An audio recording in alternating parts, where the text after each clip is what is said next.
khơi tân hầu ghê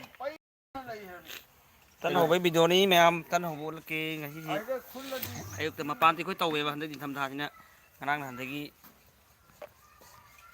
video si mẹ em con mắc Tim mana semen kapi dia tu kurang saja. Jadi kita tahu ni. khơi tân hầu ghê mẹ em Si nanti som ki side ki pakpan. Kamu tahu gitu. Adu straight tu dum kha ki ba. khơi tân hầu vô hầu đấy si tân ní Si loi ki ba no kum na la. si là hầu rất lấy đấy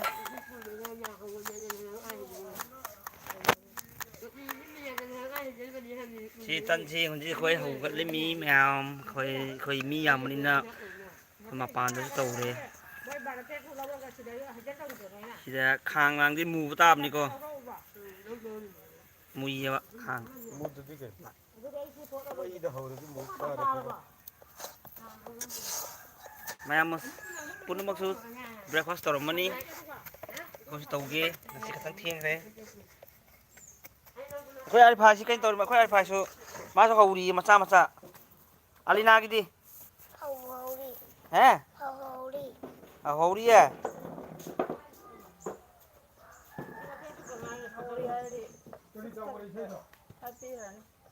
hầu đi nè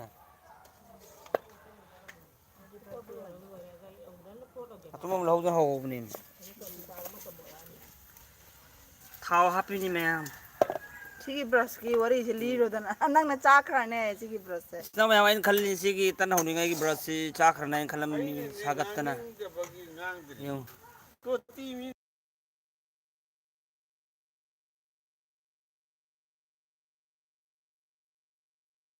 Cha hai ge. hai rồi Si ki brush se cha khra ne cha o ya ba si online mane. Si nga mai dai happy cha o ya ba si. Si ama cherang du ne ba hai di moi gi plastic. chắc tập ra Chak ta bi du ne ba. Di si online da phang mane combo da mayam na pa ma so order tau bu yan. mẹ em combo đó phăng nghe Tan di matak tas mana brush kana la so sung nungai ba.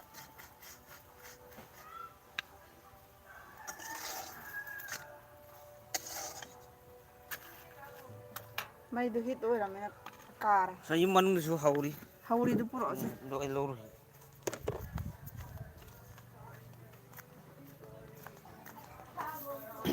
nhưng mà nó hầu đi nó em ăn lâu rồi mình nhiễm gì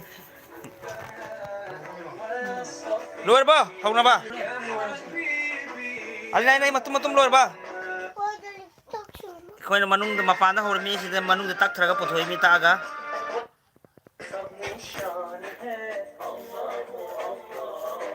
anh tu pro anh tu mau thêm cái gì tân cái nó tu pro apa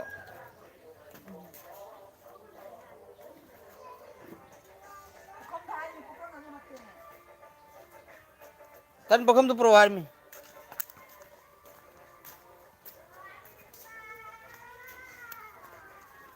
nang on sa haram itu tan bokam tu pro na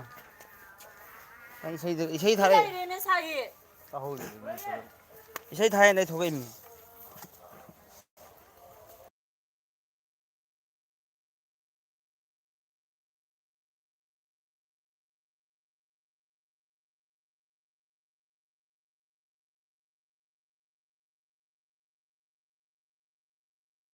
Ani ra han ba thabuk tau. ai hay Ukam do kara. bokam mà bác phải thằng đuổi Adum lai singa lai ri dobi lai ri sidi. mama do bi le dun sura ni kai na wa thank you like pire agi now si mama na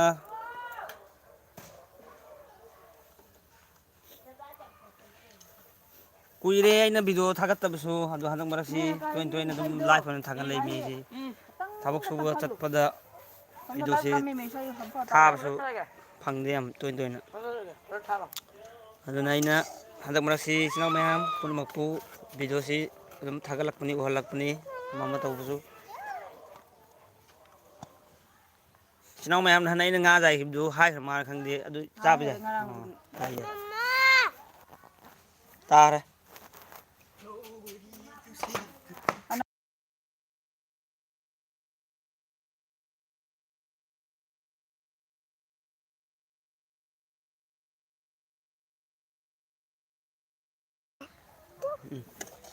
ꯆꯨꯞꯄꯦ ꯑꯩꯈꯣꯏ ꯑꯉꯥꯡ ꯑꯅꯁꯨ ꯊꯣꯛꯑꯦ ꯍꯩꯁꯤꯗꯣ ꯑꯃꯨꯛꯀ ꯊꯣꯛꯑꯦ ꯃꯥ ꯉꯟꯇꯥꯗ ꯃꯥꯒꯤ ꯑꯣꯏꯅ ꯃꯥꯗꯤ ꯉꯁꯤꯁꯤ ꯃꯥ ꯉꯜꯅ ꯊꯣꯛꯑꯦ ꯑꯅꯁ ꯃꯌꯨꯝꯗ ꯑꯃ ꯄꯨꯁꯜ ꯆꯪꯈ꯭ꯔꯦ ꯆꯥꯛ ꯆꯥꯔꯕꯣ ꯆꯔꯥ ꯋꯥꯠꯂꯕꯣ ꯌꯨꯝꯒꯤ ꯀꯅꯥ ꯀꯩꯗꯧꯔꯕ ꯅꯣꯏ ꯀꯀꯥ ꯕꯣꯏꯅ ꯍꯦꯛꯄꯗꯣ ꯑꯃ ꯄꯨꯁꯜꯂ ꯆꯪꯒꯦ ꯇꯧꯕ ꯅꯃꯥ ꯀꯧꯔꯤ ꯄꯤꯗ꯭ꯔꯕ ꯑꯔꯤꯐꯥ ꯄꯤꯗ꯭ꯔꯕ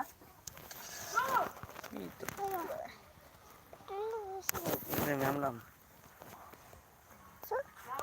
tân cha đi ra ꯈꯨꯝꯗꯦꯗ ꯇꯜꯂꯦꯗ ꯑꯉꯥꯡ ꯕꯤꯠ ꯂꯩꯇꯦꯗ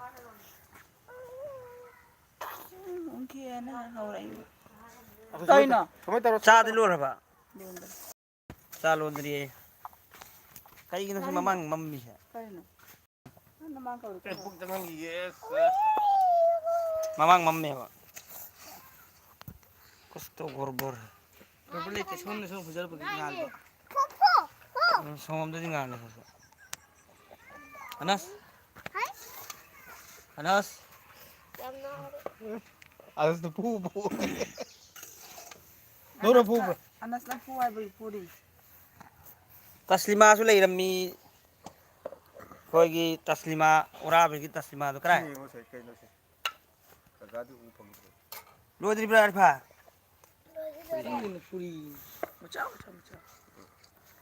ꯑꯩꯉꯣꯟꯗꯁꯨ ꯇꯧꯔꯤꯃꯦ ꯃꯤꯗꯨ ꯃꯤꯅ ꯎꯗ꯭ꯔꯦꯅꯦꯍꯦ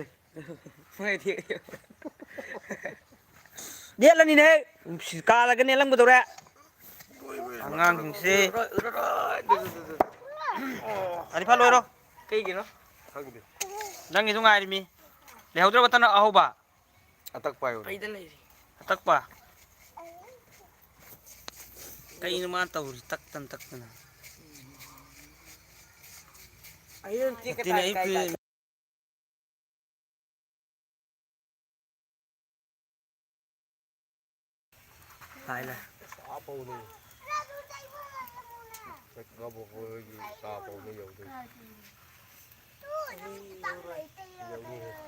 ꯀꯔꯤꯄꯣ ꯏꯆꯤꯟ ꯏꯅꯥꯎ ꯃꯌꯥꯝ ꯑꯩꯒꯤ ꯑꯩꯈꯣꯏꯒꯤ ꯀꯩꯅꯣꯗ ꯖꯨꯕꯤ ꯄꯥꯝꯕꯤ ꯑꯃ ꯂꯩꯔꯤꯁꯤ ꯌꯦꯡꯉꯨ ꯀꯌꯥꯝ ꯋꯥꯡꯉꯤ ꯌꯦꯡꯉꯨꯁꯤ ꯑꯩꯒꯤ ꯌꯨꯝ ꯃꯃꯥꯡꯗꯅꯤ ꯁꯤ ꯖꯨꯕꯤ ꯄꯥꯝꯕꯤꯁꯤ ꯗꯦꯟꯖꯔꯅꯤ ꯈ꯭ꯋꯥꯡꯗꯣ ꯄꯥꯜꯕꯗꯤ ꯄꯥꯜꯂꯦꯕ ꯄꯥꯜꯕꯅꯤꯅ ꯑꯩꯈꯣꯏꯅ ꯀꯛꯇꯕꯅꯤ ꯑꯩꯈꯣꯏ ꯏꯅꯥꯎꯅ ꯀꯛꯊꯠꯀꯅꯨ ꯍꯥꯏꯌꯦ ꯌꯨꯝ ꯃꯃꯥꯡꯗꯅꯤ ꯂꯩꯔꯤꯁꯤ ꯏꯆꯤꯟ ꯏꯅꯥꯎ ꯃꯌꯥꯝ ꯖꯨꯕꯤꯁꯤ ꯌꯦꯡꯉꯨ ꯈ꯭ꯋꯥꯡꯗꯣ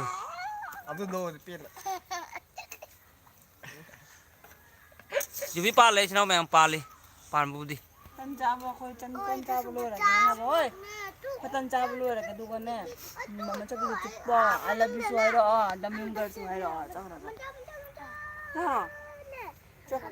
ꯀꯣꯟꯅ ꯂꯥꯛꯑꯣ ꯅꯣꯏ ꯁ꯭ꯀꯨꯜ ꯆꯠꯂꯣꯏꯔꯣ ꯆꯣ ꯑꯣ ꯁꯤ ꯇ꯭ꯔꯦꯟꯁꯤꯅꯤꯅꯦ ꯇ꯭ꯔꯦꯟ ꯂꯥꯛꯑꯦꯗꯣ ꯑꯩꯈꯣꯏ ꯁꯣꯝꯗ ꯇ꯭ꯔꯦꯟꯒꯤ ꯂꯝꯕꯤ ꯂꯩꯌꯦꯕ ꯁꯤ ꯇ꯭ꯔꯦꯟ ꯇ꯭ꯔꯦꯟꯁꯤꯗꯤ ꯂꯥꯛꯑꯦ ꯍꯟꯗꯛ ꯃꯅꯤꯄꯨꯔ ꯌꯧꯔꯛꯑꯦꯅ ꯈꯕꯔ ꯇꯥꯕꯒꯤꯗꯣ ꯀꯟꯅ ꯆꯦꯜꯂꯤꯀꯣ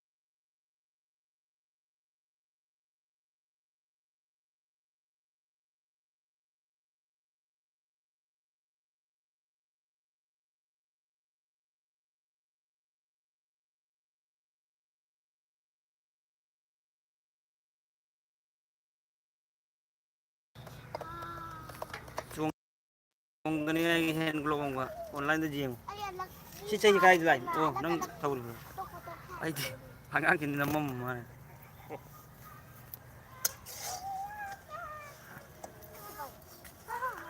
ꯆꯥꯗꯨꯗꯤꯅꯦ ꯀꯩꯅꯣꯗꯨ ꯃꯦꯆꯤꯟꯗꯨꯗ ꯍꯥꯞꯄ꯭ꯔꯣꯗꯅ ꯇꯞꯄꯣꯏ ꯇꯧꯅꯨꯅꯦꯍꯦ ꯅꯪꯅ ꯆꯩ ꯑꯃ ꯄꯥꯏꯔꯒ ꯆꯦꯁꯤꯡ ꯐꯨꯔꯤꯁꯤ ꯀꯩꯒꯤꯅꯣ ꯉꯁꯤ ꯅꯨꯡꯁꯤꯠ ꯑꯏꯪꯕ ꯁꯤꯠꯂꯦ ꯑꯌꯨꯛꯁꯤꯀꯣ ꯁꯤꯜꯂꯦ ꯑꯁ ꯑꯌꯨꯛ ꯅꯣꯡꯉꯥꯜꯂꯝ ꯏꯪꯉꯦꯕꯣ ꯁꯤꯠꯂꯦ ꯁꯤꯠꯂꯦ ꯉꯁꯤꯗꯒꯤ ꯏꯪꯕ ꯊꯕꯛ ꯍꯧꯔꯛꯑꯦ ꯂꯩ ꯍꯧꯕꯅꯦ ꯐꯣꯏꯔꯨꯅꯨ ꯑꯩꯈꯣꯏꯁꯦ ꯄꯥꯈꯪ ꯐꯥꯒꯠꯔꯛꯄꯒꯤꯅꯦ ꯍꯧꯔꯛꯏꯁꯦ ꯅꯣꯏꯅ ꯍꯅꯨꯔꯛꯑꯕ ꯈꯪꯉꯣꯏꯕ ꯇꯧꯔꯤꯁꯤ ꯌꯦꯡꯉꯨꯅꯦ ꯑꯗꯨꯅꯦ ꯍꯥꯏꯁꯦ ꯅꯣꯏ ꯍꯅꯨꯔꯦ ꯂꯩꯔꯤꯕ꯭ꯔꯥ ꯂꯧꯔꯣ ꯆꯨꯆꯣ ꯇꯟꯗꯨ ꯂꯧꯔꯨꯆꯨ ꯇꯟ ꯂꯧꯔꯨꯆꯨ ꯇꯟ ꯂꯧꯔꯨꯆꯨ ꯑꯩꯈꯣꯏ ꯏꯕꯦꯝꯃꯒꯤꯁꯤ ꯂꯣꯏꯗ꯭ꯔꯤꯕꯣ ꯑꯩꯈꯣꯏ ꯑꯕꯦꯝ ꯍꯣꯏꯗꯤ ꯇꯟꯒꯁꯦ ꯂꯣꯏꯗ꯭ꯔꯤ ꯉꯧꯕꯅꯦ ꯃꯨꯁꯨꯛ ꯃꯨꯈ꯭ꯔꯦ ꯑꯇꯥꯒ ꯀꯃꯥꯏꯅ ꯆꯥꯗꯣꯏꯕ ꯑꯗꯨꯗꯤ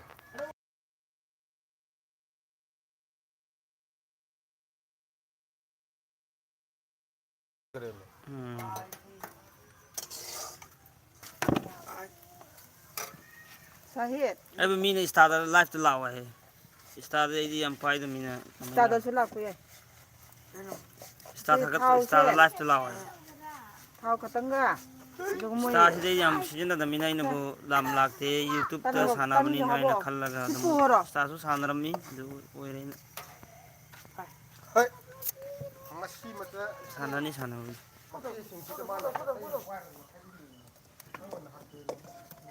ꯉꯔꯥꯡ ꯑꯅꯁꯅ ꯑꯩꯈꯣꯏꯒꯤ ꯆꯥꯔꯖꯔꯒꯤ ꯃꯀꯣꯛꯇꯨꯒ ꯐꯥꯕꯁꯃꯥꯟ ꯂꯩ ꯊꯥꯕ꯭ꯔꯥ ꯍꯥꯏꯗꯤ ꯌꯥꯅꯤ ꯑꯗꯨꯝ ꯀꯞ ꯊꯦꯛꯈꯤꯗꯅ ꯀꯅꯥꯁꯨ ꯊꯥꯔꯤꯕ ꯊꯥꯔꯛꯏꯕ ꯑꯔꯤꯐꯥꯕꯨ ꯂꯩꯔꯒꯅꯤ ꯏꯕꯣꯅ ꯃꯥꯅ ꯊꯥꯔꯛꯏ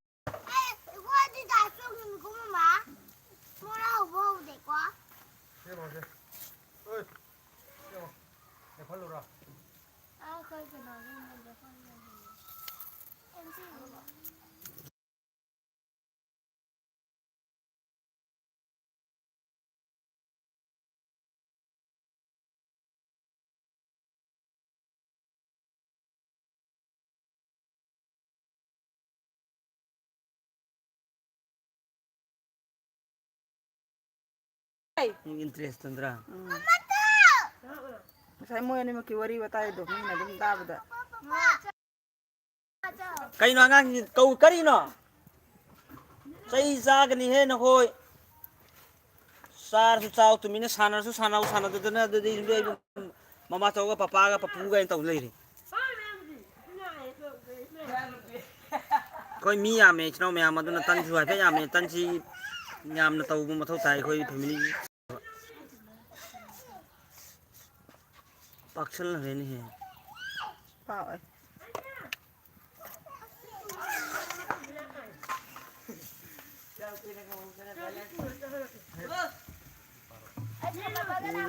ꯊꯥꯎꯅ ꯈꯟꯕ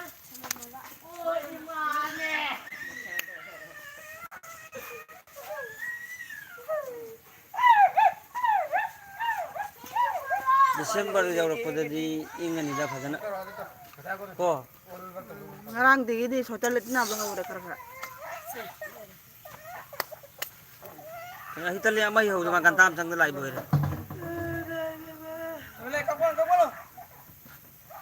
Kalian na balay turat kalay turat. Hello. Oh, tolong lese. Pino biadra mi phone pi wani phone lai bhai kadi no ne Ai piro ma di lai. tasli ma lau biadra Abi biadra. hai kari mi ja no hang de Mo na tele o. Ai taru ta agar piro jogo. Mayam mi se chin jaurdi chongao jaude.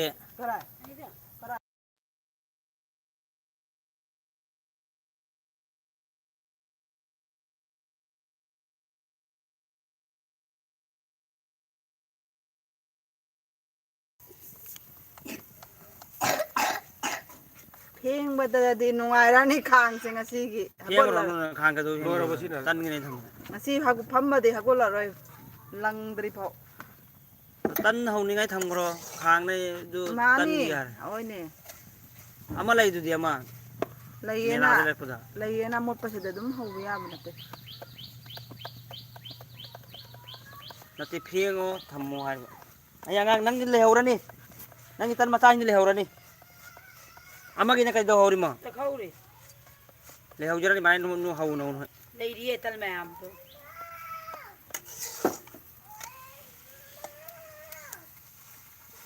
यार थुरिया गया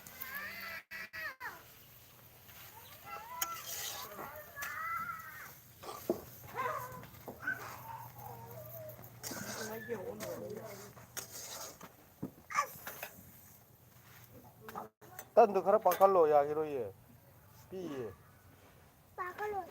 अभी glass चल रही है glass में चाव रहा है अभी थमो यार अभी थमो यार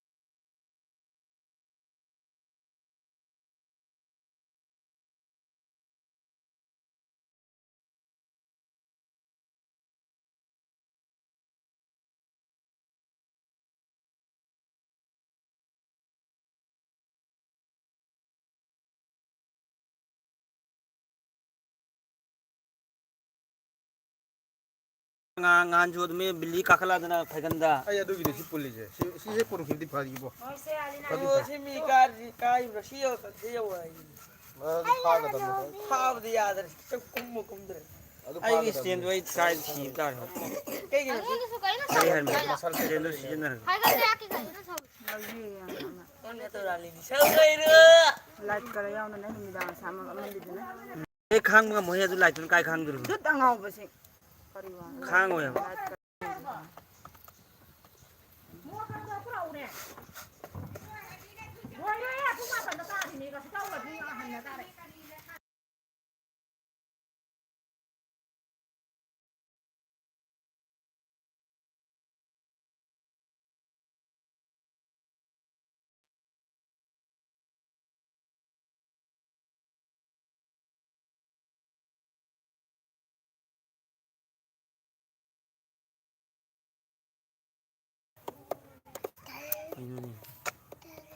अरस पनस angang sing tan macha ne tan moi tan ho khuding gi moi ani gi macha macha ho ye ba amar su tan amar su tai do no ma'am mohoni gi tan si tan tak ne sanari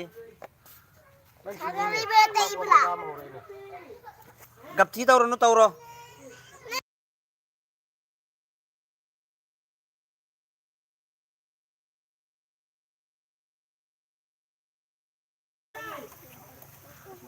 येंगे से थम के संभम चा खाने तन how bride plate अमा चा खाने Này đi ngâm đẹp à? kudos nang kwa ka gen tawri bra ngao ngao không làm mù gà ngao ngau re ne ta khai cái ta khai cái tao này kwa bam pi kar ge har mar siangang si kwa ka ge har ro hi qua Pali है hi qua Pali kwa pan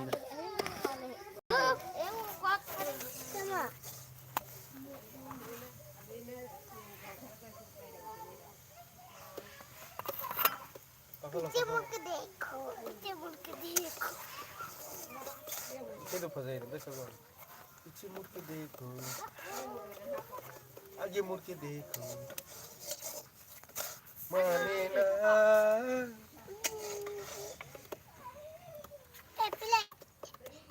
इच्छी मुड़ के देख आगे मुड़ के देख pero kai lai nam kan thung churi पगली आई से ना ta hai bi ni Bay rồi tao nó bay nè. tai ne tai yo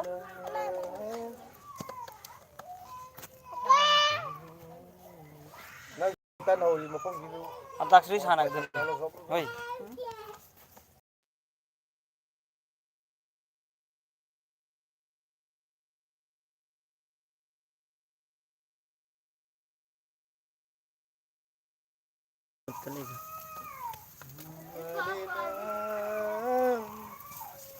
ये पगला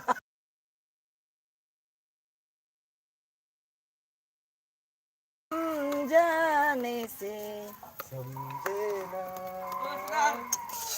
नहीं है ये पगला hai terang se te noi se ta da hing bolak tre kari wara sak pajara basur se ga sakchari je ga noi se na ta da hing lam su lak tre लो लो लो लो chalon dori lo ro cha ga thau de yin jang du ka di आओ ना लो लो ngarang anu thong ba du lei bi lei adu ko ta ani khara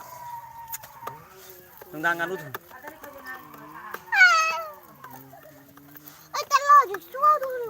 상공기라. ये ना से संगों की ना ते दूध की Sao cha kai ni yam lo nang kra. Everyday की ma'am every day ni every day hai de every day hai ba di kari no kudingi every sagom si dud de do every day hai ta खुदिंगी निमित खुदिंगी everyday Agolo. Nang brush tau tau. โอ้ยเนี่ยครั้งนี้เนี่ย Tau tau bitan tak ya bro. สวยที่สุดสวยที่สุดไอ้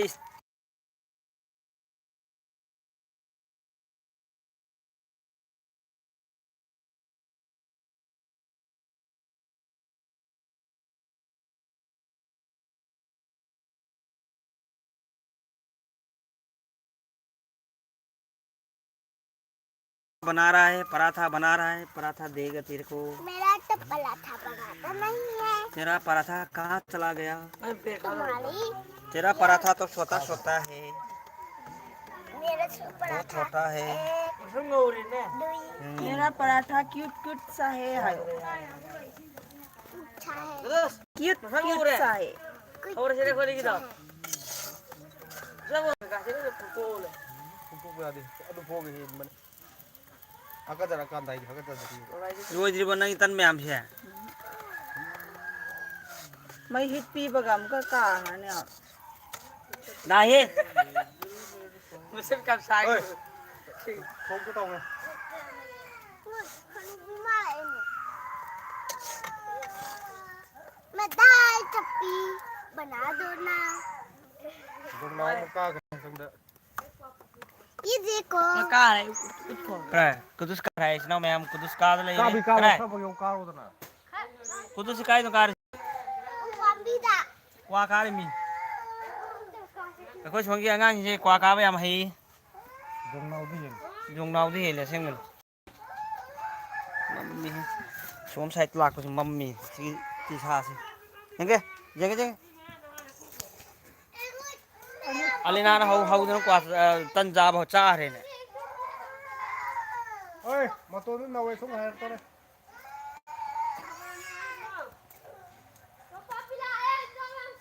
thôi phăm mì Ayam tan ngai jari. tân ngày giờ đi khẩu rang na tân Sa na ba. cha lang thắc cái này na ama cha ले मैं तैयार दा Alina cha ले रहा मुझे मैं पीछे बैठ के तो दुला रहा मत मैं cha लो है yam thunu chai da tal ho le min ma di Ai no ka da ba. फू बुलाई ना फू बात था ना फिर था Ni ona da nang ba. cấp thì na Ai di khang bu khang ni he. I लते han do I लते han do to men आई लते मान चलो नुकसी रखती चलो चलो मचिंग हो ले तो आई को हम ama ani हगी तौरी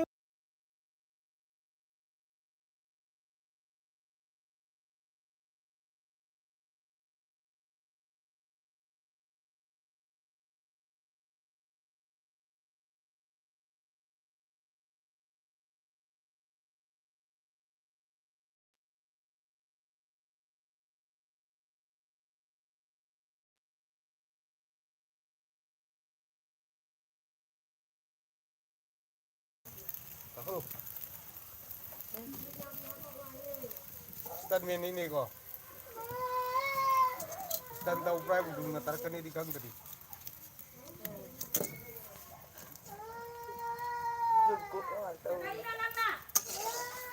nang adu kwa kar si kari gino mi tara di Ado ko apa ama ni ho pal. adu ma si ta thara di tan mar khida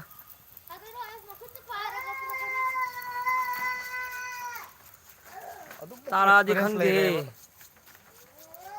nào mà em qua kar mi angang am yo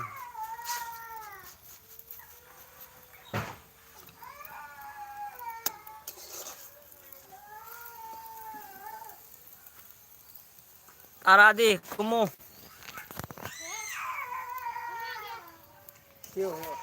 cao không tàu xe đây mình có sức nông được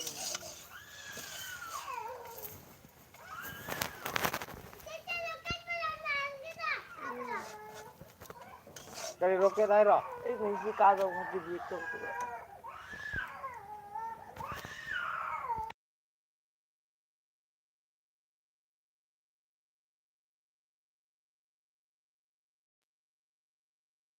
mi nang ngam ka khola di di hina di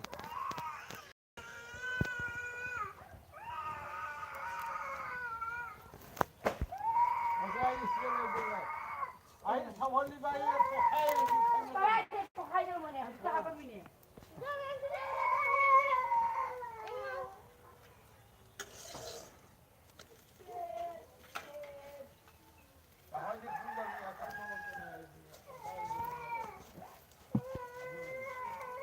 automatic.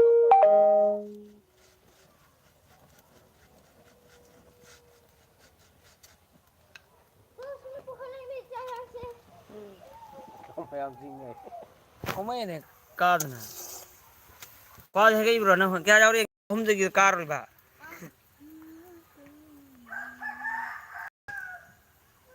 Qua đi cái này.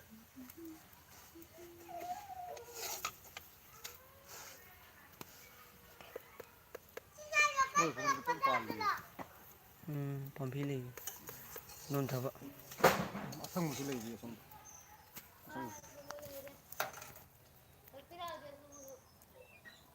Ai mi gì.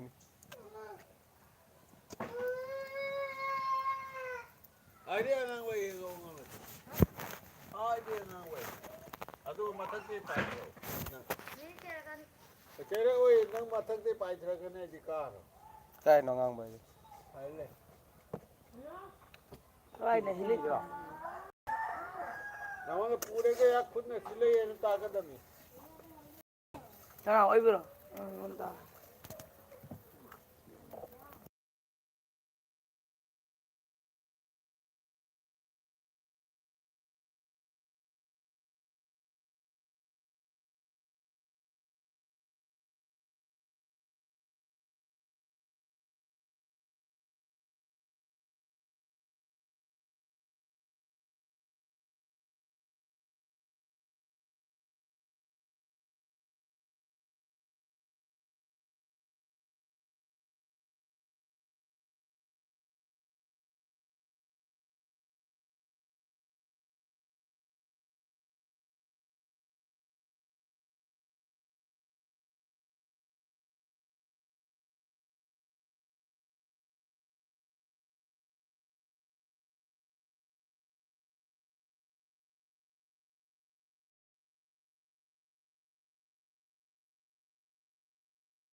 खिड़की दकरा library होने कहीं में खिड़की light है ना हारे से इतने नहीं पे खिड़की दे से हो Cây này. इसके इतने की पीठ हमें मना कुछ लाइट है अदुगी पीठ हमें मखा दोगी करी दुदम ये होने Yên chăng pha tu.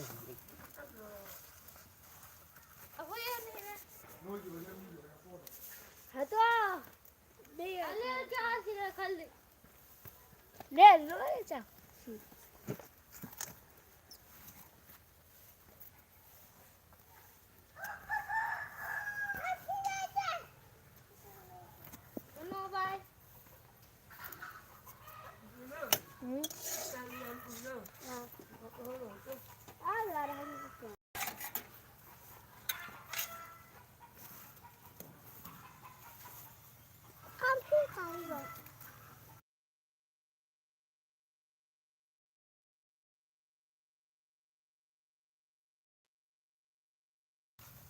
Hai mẹ em comment lại một nữa.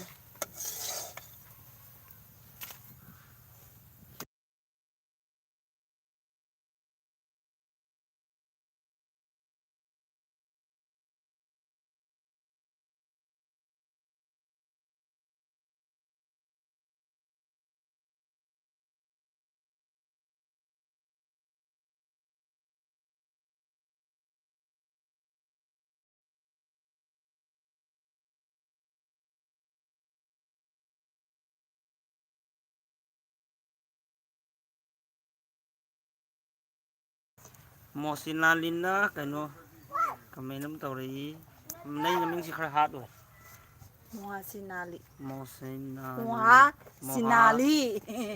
Moha Sinali na hai tawri hariba.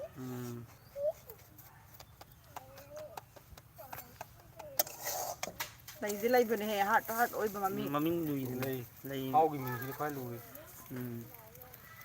lui try please lui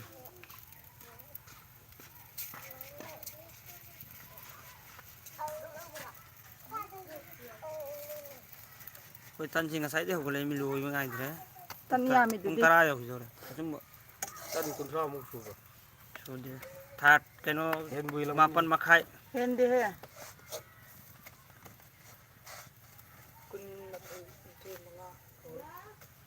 Chỉ đồ rồi. Sao thì sao? Chai ki ka khara si de. Ama ta cái mà. kak tar di sum de krai de pi de nei duri ma ko phat to thabuk ka te to tham dar ji ngau bun Ani men maron khang mo kan. salam to bi assalamu alaikum Belum terapu pangkat modal sakit kan.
Sao son. Ini ama bati jai go pore. Pore. ai mai hon jalam yong to Pore giriba mero pore. phak ki mai hon jalam Go ambe. khadong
Slima. tan ho lo re khoi chang ani cha lao hai lao Chai an tu pi. thabuk lai di ni lao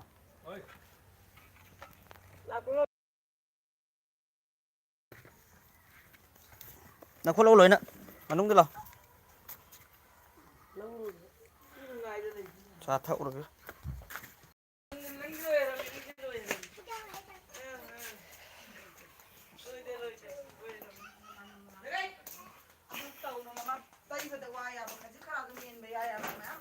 mayam cha thakpagi tawrage tan de ho lo re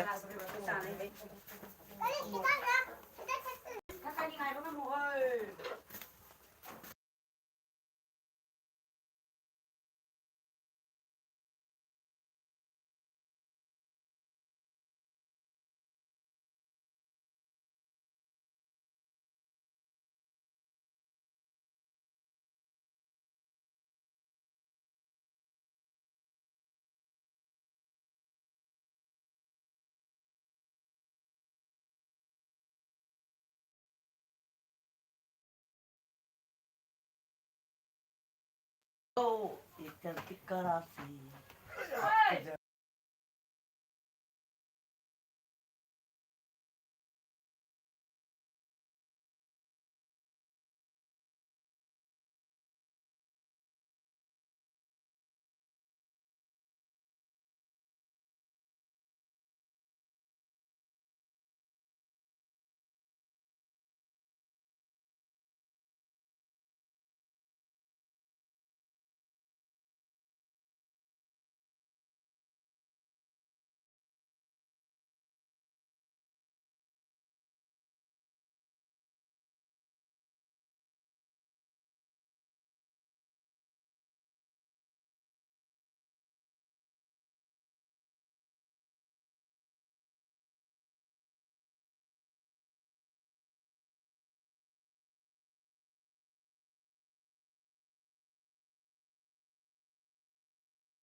Ay, baka mamana. Oma. Ay, baka Ngaran nganu sa juga? Kaya ya.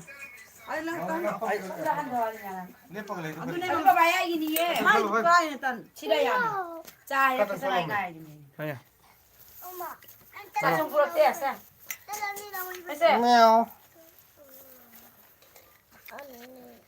Sida gila. Kaya cháu đá cái phá kìa. Natti ne. Ma. Ayani. Tara ni lo ibani. Thoải đấy cháu mày ăn thầm mà kìa. Nang ama cha haba.